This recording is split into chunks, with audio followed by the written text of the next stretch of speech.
तुकाराम नाम घेता कापे यम धन्य तुकोबा समर्थ जेने केला हा पुरुषार्थ जळी दगडा सहित वया जैशा तारी लया म्हणे रामेश्वर भट तुझ्या तुका विष्णू नाही तुझ्या धन्य तुकोबा समर्थ जेने केला हा पुरुषार्थ.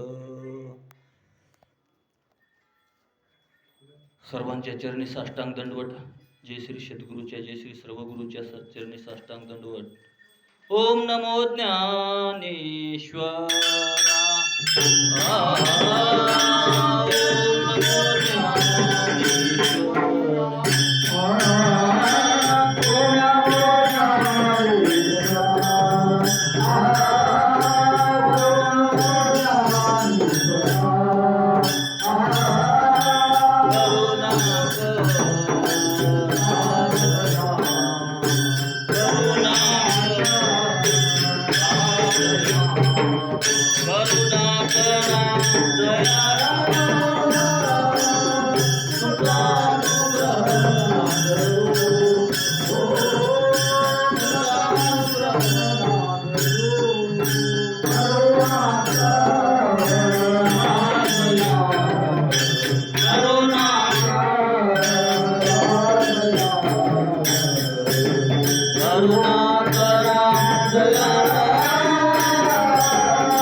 ओम नमो तुमचा अनुग्रह लादलो पावन झालो चराचरी.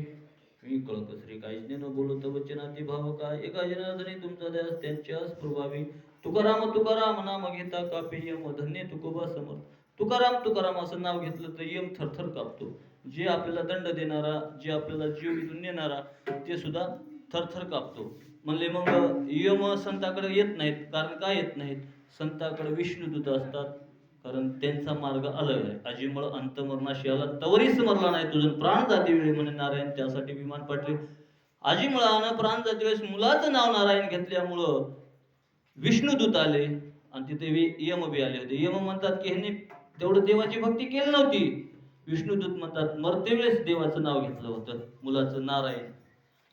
नारायण नारायण असं लय थोडे थोडेच करते. नारायण नारायण आता ते कट करून लय नको.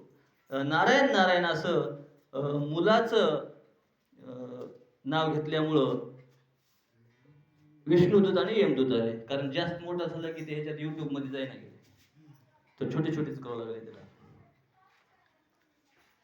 मग आता महाराज म्हणले मग यम कुणाकडे येतात? यमाचं काम आहे की नामस्मरण न घेणाऱ्याकडे दंड देणारे आहेत ना यम. म्हणून तुकाराम तुकाराम नाव घेतलं तर यम थरथर कापते. का? तर या नामधारकाच्या शिवा नामधारकाच्या शिवला सुद्धा अधिकार नाही यमाला. यमाचं कामच काय आहे की फक्त नामस्मरण न घेणाऱ्यांनाच दंड देणे. त्यांच्यासाठी तुझा जीव तू त्यांचाच जीव नेणे आणि दंड देणे. कारण नाम धारकापाशी यमाचं काम. म्हणून तुकाराम तुकाराम नाम घेता कापे यम धन्य तुकोबा समर्थ जेने केला हा पुरुषार्थ. बघ